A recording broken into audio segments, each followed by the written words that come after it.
कारण माणसाचा स्वभाव स्वभाव हा मुळातच भांडखोर असतो. त्याची प्रवृत्तीच भांडखोर आहे.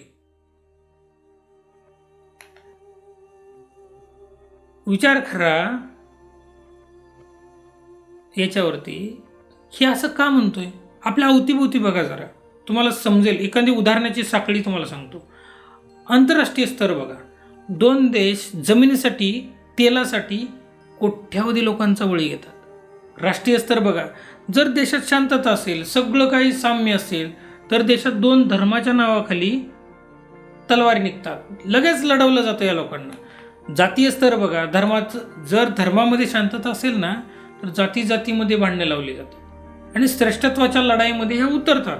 हे लोक उतरतात आणि भांडणं करतात. आता प्रादेशिक स्तर बघा. तिथेही काही नसेल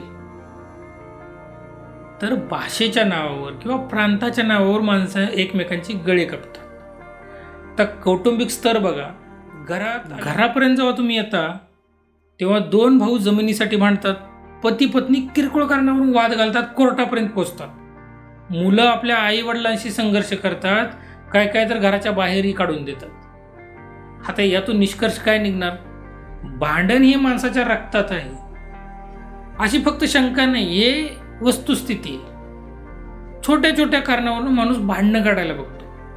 आता त्याला माहीतच नाही मोठं म्हणजे भांडण हे नक्की केलं कशासाठी पाहिजे हेच त्यांना कळत.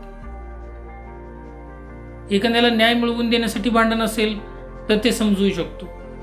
ह्यांची भांडणं सुद्धा ह्यांच्यासारखीच किरकोळ असतात.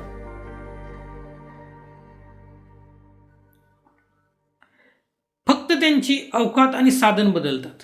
हे भांडणं करणारचे 2 देश असतील तर बॉम्ब आणि 2 भाऊ असतील तर काठीने खेळतील. कारण हेच वास्तव आहे. राजकारण आणि सत्तेचा स्वार्थ. हे बघा, राजकारण्यांना सामान्य माणसाच्या मृत्यूशी काही देणं घेणं नसतं. त्यांच्यासाठी युद्ध म्हणजे बुद्धिबळाचा खेळ. कारण ते स्वतः एका सुरक्षित बंकरमध्ये बसून जगाच्या विनाशाची ऑर्डर देत असतात. त्यांना काय घेणं देणं कोण ग्राउंडवरती मरते? गरीब लोक मरतात. बरं, जनतेची फसवणूक कशी होते?